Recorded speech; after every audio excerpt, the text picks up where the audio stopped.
As the sunset in Boston dipped between the skyscrapers, Olivia Montgomery gazed out the window of her luxury apartment. Her face reflected both the strength that had helped her overcome past hardships and the confidence that came with success. With her hair styled simply and wearing a soft gray cashmere sweater, she embodied sophisticated urban beauty. "Mom, I finished my math homework." Noah's voice called from the living room. Her 10-year-old son was full of intellectual curiosity, inheriting his mother's sharp intuition along with a gentle temperament. Olivia smiled as she returned to the living room, gently stroking Noah's head as he sat on the sofa using his tablet. "That's wonderful, Noah. You're always such a hard worker." Olivia picked up the investment report from the coffee table. Working as an investment advisor at a prominent Wall Street firm, she had built an impressive career over the past few years. Even after divorcing her husband Thomas 3 years ago, the alimony and child support from his income as a surgeon allowed Olivia and Noah to maintain a financially stable life. Suddenly, the phone rang. Looking at the screen, she saw it was from her sister Karen. Olivia hesitated for a moment before pressing the answer button. "Olivia? How are you?" Karen's voice carried its usual sarcastic tone. "I'm fine, Karen. Did something happen?" "I'm hosting Emma's birthday party next Saturday. She's turning 8. It would be lovely if you and Noah could come." Olivia paused to think. Her relationship with her sister Karen and mother Elizabeth had grown even more complicated in recent years. Karen's marriage had failed, and she had moved back to the family home with her 8-year-old daughter Emma to live with their mother Elizabeth. Both women clearly resented Olivia's success and often treated her with contempt when in her presence. "Hello? Are you listening? Will you come?" Karen's voice grew impatient. "Yes, of course I'll come. I'd like to see Emma, and I'm sure Noah would be happy to as well," Olivia answered quietly. Right after the call ended, a message arrived from her mother. "I heard from Karen. Please come. I'd love to see Noah after so long." Olivia sighed. Time with family was always tense. After her parents' divorce during high school, Olivia had worked part-time jobs to pay for her education. One of those jobs was as a hotel cleaner. Karen and her mother still used this fact to look down on her. "Mom, was that a message from Grandma?" Noah looked up at Olivia with curious eyes. "Yes, we've been invited to Emma's birthday party. Would you like to go?" Noah's face lit up. "Yes. I'd love to see Emma after so long." Seeing her son's pure smile, Olivia felt a tightness in her chest. Perhaps for Noah's sake, she should make an effort to repair family relationships. No matter how much they hurt her, they were still blood relatives. The next day, Olivia went to a high-end department store to buy a birthday present for Emma. She chose a pretty dress from her niece's favorite brand and the latest tablet that Emma had been wanting. It was an expensive gift, but Emma was important to Olivia. While having the presents wrapped, Olivia thought about the upcoming party. She knew Karen and her mother's glances, their sarcastic remarks, and memories of the past would trouble her. But for Noah's sake, and for Emma's, Olivia was prepared to maintain her smile and handle whatever situation arose. Because they're family, she told herself as she accepted the wrapped presents. On the day of the party, Olivia checked her outfit in the mirror several times. Her navy blue dress was simple yet exuded elegance. It was obviously expensive but without ostentatious flashiness. Karen always described Olivia's fashion sense as plain and boring. "Mom, is my tie okay like this?" Noah asked, a bit nervous in his new blazer with a small tie. Seeing her son, Olivia's heart swelled with emotion. He already carried himself with the demeanor of a little gentleman. "It's perfect, Noah. You look so handsome." The two got into their luxury car and headed to the suburbs. Her mother's house in Newton, a Boston suburb, was a typical New England mansion with white columns and a spacious lawn. It was the home where Olivia had spent her childhood, but now it felt like an unfamiliar place.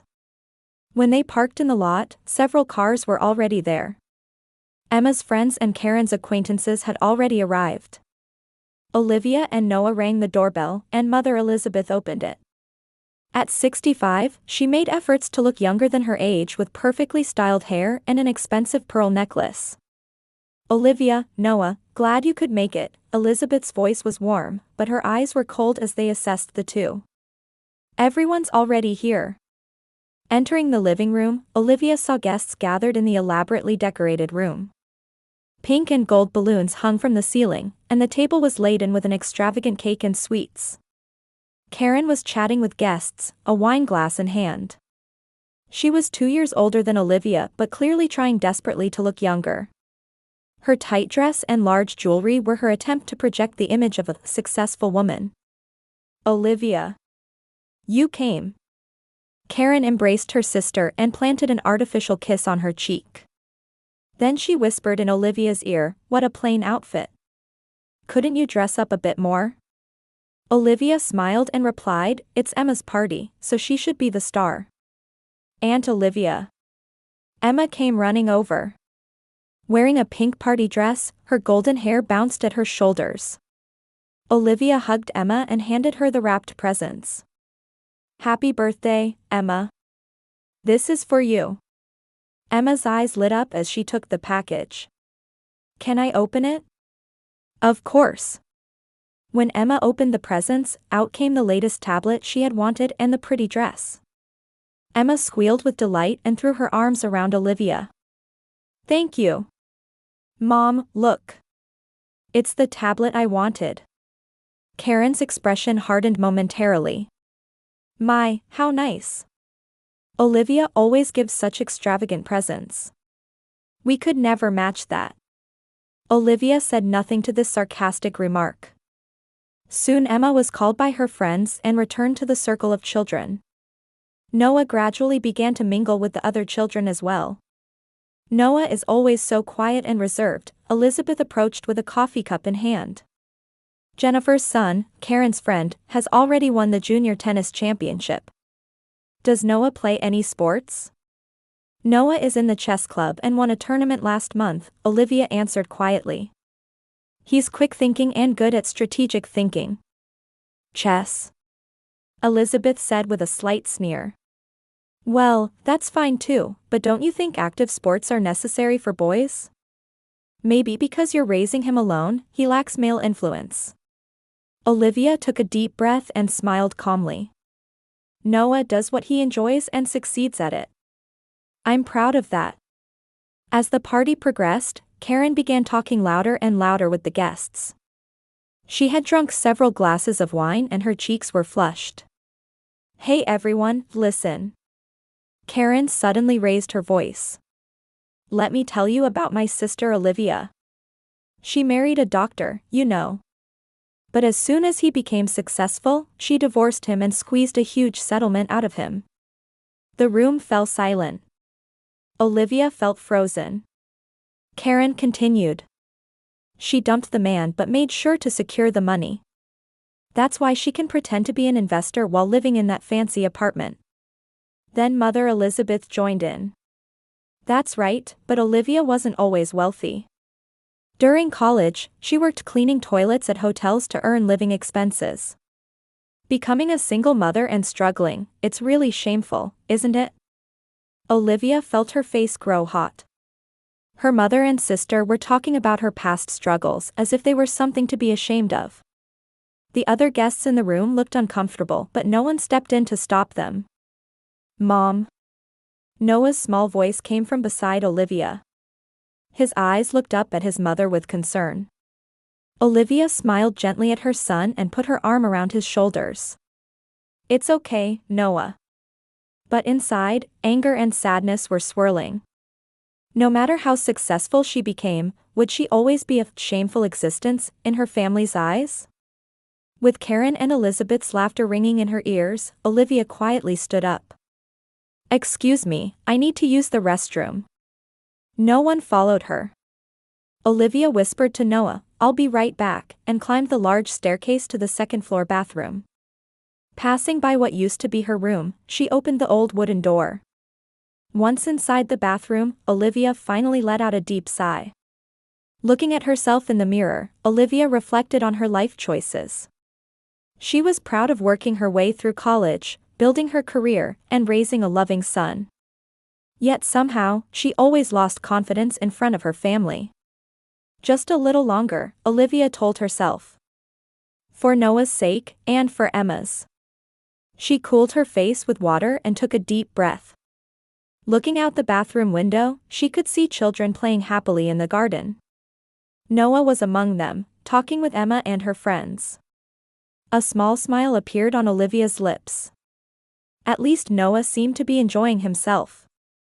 For my son's sake, Olivia told herself. I want Noah to feel a connection with family. No matter what Karen and Mother say, Emma is Noah's cousin. Looking at herself in the mirror, Olivia remembered the past. In college, she had worked various part-time jobs to pay for tuition and living expenses. One of those jobs was cleaning at a local luxury hotel. She would work early mornings, then attend college. Sometimes she studied late into the night, sacrificing sleep. Karen always called her the family's shame. Living at home with their parents' support while attending a private university, Karen couldn't understand Olivia's struggles. But those experiences are what made me who I am today, Olivia said quietly. Those struggles made me stronger. After college graduation, Olivia began working in finance. Through work, she met Thomas, and they married. He was a capable surgeon, and they led a wealthy life. However, as Thomas became increasingly absorbed in his work and their relationship grew colder, Olivia began to feel lonely. When Noah was 5, they divorced. Yes, she received alimony and child support, but those were her legal rights.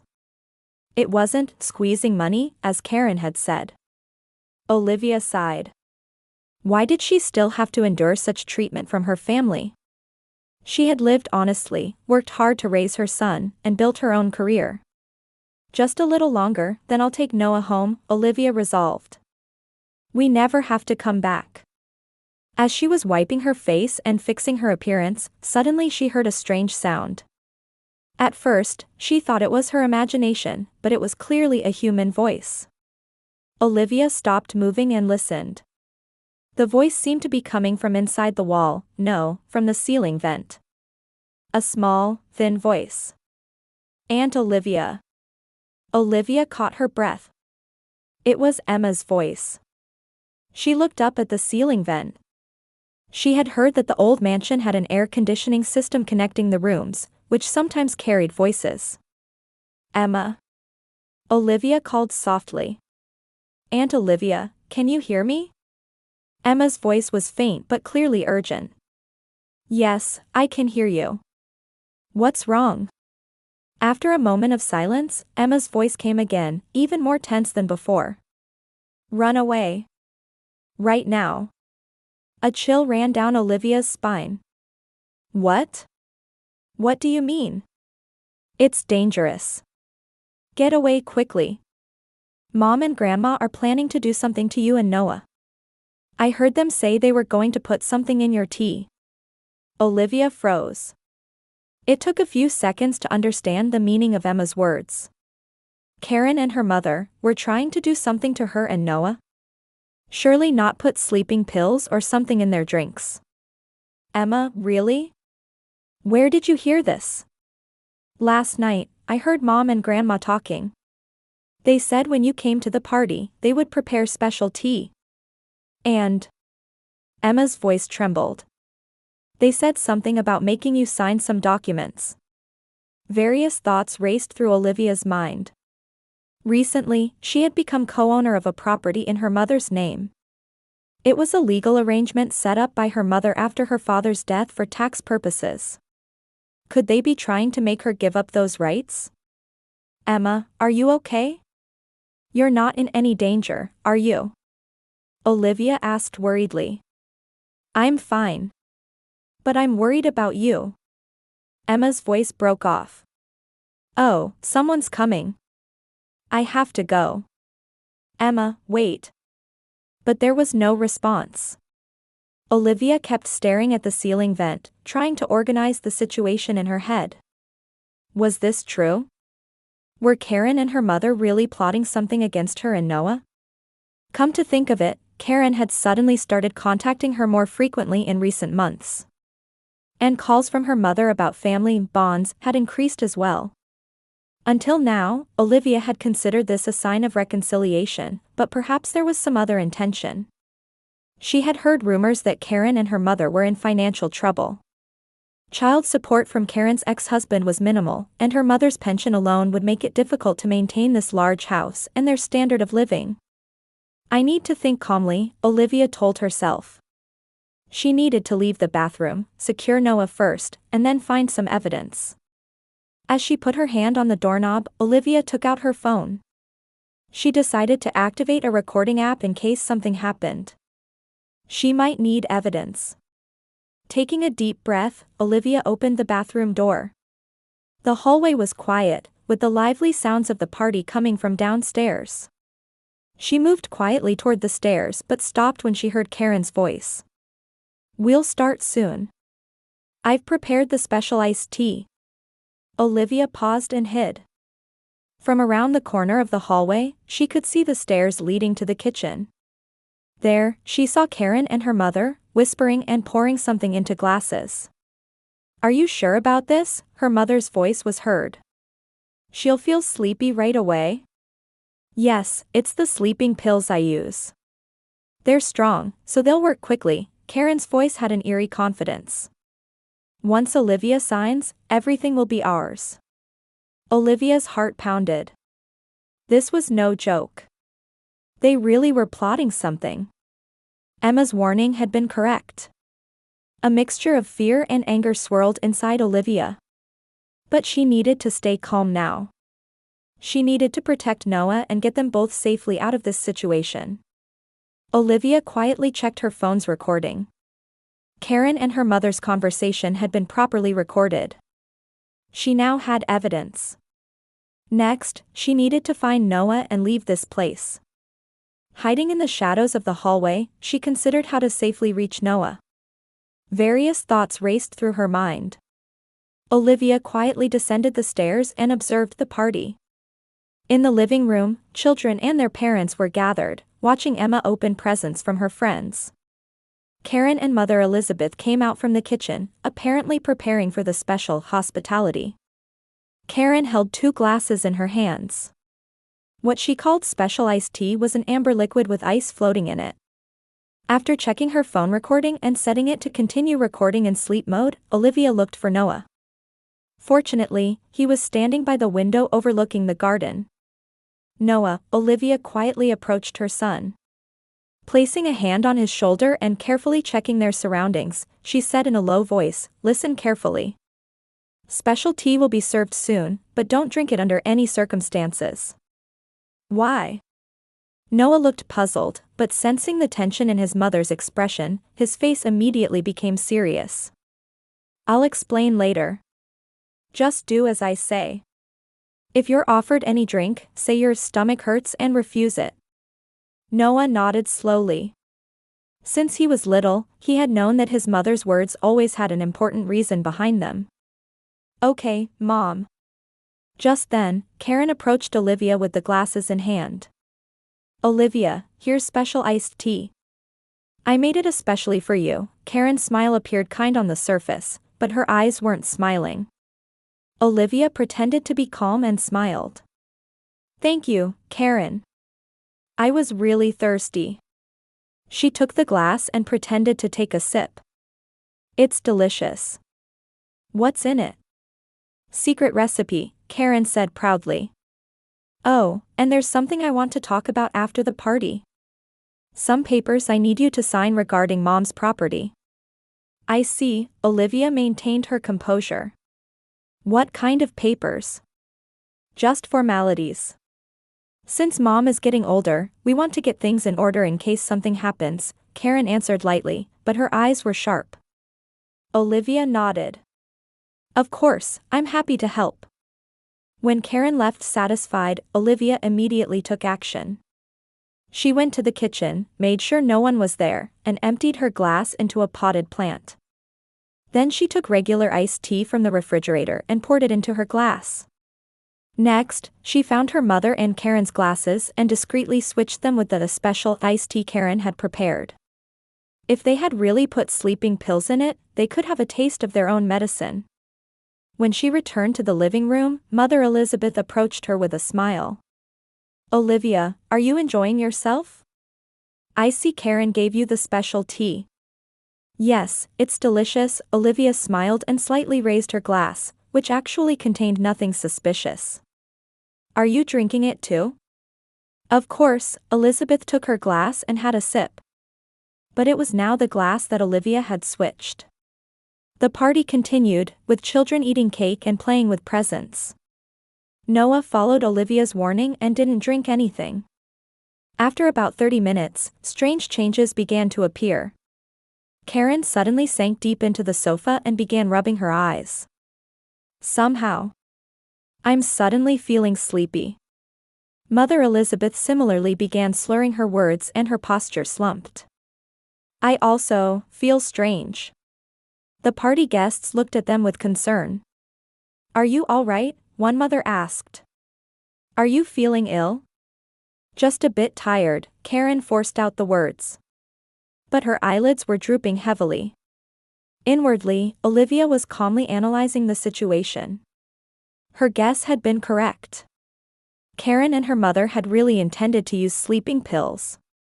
And now, they had fallen into their own trap. "Karen, Mother, you both look unwell," Olivia approached with concern. "Is there anything I can do to help?"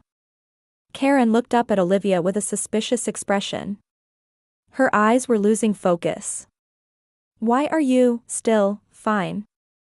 At that moment, Olivia saw her chance.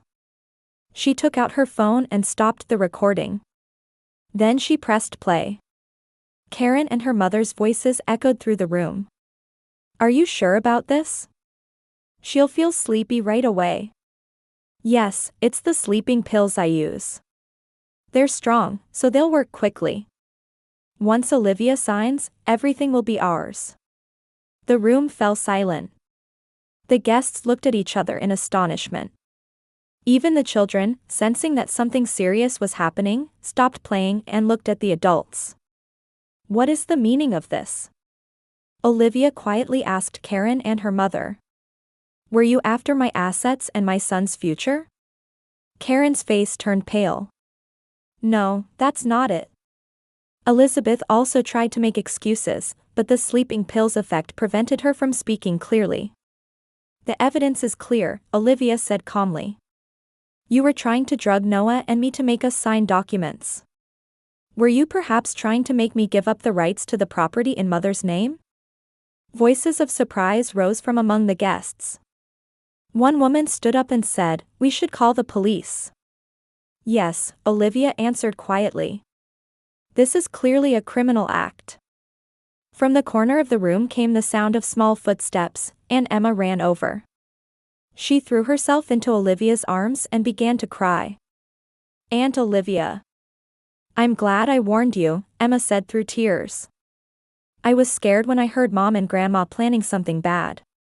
Olivia gently embraced Emma. "Thank you for being so brave, Emma. Thanks to you, we're all right." Noah also ran over and hugged his mother and cousin. "Emma, thank you. You're a real hero." Karen, slumped on the sofa, looked at Emma with angry eyes. "You traitor." Her words were broken. "No." Emma wiped her tears but bravely talked back. "You're the bad one, Mom. Aunt Olivia and Noah are so kind, why do you bully them?" The surrounding guests had already taken action. One person called the police, and another, apparently a medical professional, was checking Karen and Elizabeth's condition. "They'll be fine, it's not life-threatening," the woman said. "It looks like an overdose of sleep medication. The police and paramedics will provide proper treatment when they arrive." Olivia held Noah and Emma, waiting for the situation to be resolved. The party was completely ruined, but she felt a strange sense of relief. The mental abuse she had endured from her family for years was finally coming to an end. When the sound of police sirens approached, Olivia quietly made a decision. From now on, she would create a new form of family for herself and her son, and if possible, for Emma too. Today's events had taught her that caring for each other was more important than blood relations. What's going to happen now? Noah asked in a small voice. Olivia gently stroked her son's head and answered, "Don't worry. Things will get better from now on. We can become a real family in the true sense." Both Emma and Noah smiled, reassured by Olivia's words. Across the room, police officers were handcuffing Karen and Elizabeth, reading them their rights. Their faces showed anger and a sense of defeat, but they no longer had the power to hurt Olivia. This court finds the defendants Karen Montgomery and Elizabeth Montgomery guilty of attempted assault and attempted fraud, the judge's words echoed through the courtroom. Olivia sat quietly, controlling her emotions. 3 months after the incident, the trial had finally reached its conclusion. Throughout the process, Karen and Mother Elizabeth never admitted their guilt, instead continuing to denounce Olivia as a selfish woman trying to monopolize the family's assets. However, the recorded evidence and witness testimonies were clear. The judge continued, "Defendant Karen Montgomery is sentenced to 2 years imprisonment with probation, and Elizabeth Montgomery to 200 hours of community service." Also, a restraining order is issued against both defendants regarding Olivia Montgomery and Noah Montgomery. When leaving the courtroom, Olivia was holding Emma's hand tightly. After the incident, the court had granted Olivia temporary custody of Emma. With Karen receiving a criminal punishment, it was determined that she couldn't provide a suitable environment to raise Emma properly. "Do you like your new home?" Olivia gently asked Emma. Emma showed a bright smile. "Yes. I love that my room is blue and I can see the park from the window." Noah also joined in happily. "We're like real siblings now." Yes, Olivia embraced them both. "We are a real family." A year later, Olivia's new home was filled with warm laughter. Emma had officially become Olivia's adopted daughter and began attending a new school with Noah. The two children quickly grew close, supporting each other as if they had been siblings since birth. At dinner, Emma suddenly said, "Hey, Aunt. Mom. I'm really glad I found the courage to warn you that day." Olivia smiled gently. "I'm the one who's grateful for your courage, Emma. You are our true family." "I'm grateful too," Noah added. "I don't know what would have happened without Emma." Outside the window, the sunset was painting the city red, outlining the new family in gold. Olivia looked at the children, reflecting on the unexpected turns of life. The pain and suffering of the past had now brought her the greatest gift. Meanwhile, Karen in prison showed no signs of remorse, instead nurturing her resentment towards Olivia. She got into trouble with other inmates, resulting in an extension of her sentence. Elizabeth fulfilled her community service obligation but gradually began to have health problems. Her large house was sold, and she began living alone in a small apartment. Occasionally, she would look out the window and think about the family she had lost, but her pride would not allow her to utter words of apology. Olivia sometimes thought about her mother and Karen. But now, instead of being trapped in past suffering, she focused on the happy reality before her. What she had learned was that true family is not determined by blood relations alone, but by love, respect, and trust for each other. "What shall we play tomorrow?" Emma asked Noah. "Let's fly the new kite in the park," Noah answered. Olivia listened to the children's conversation, quietly savoring her happiness. Their story was not an ending but a new beginning.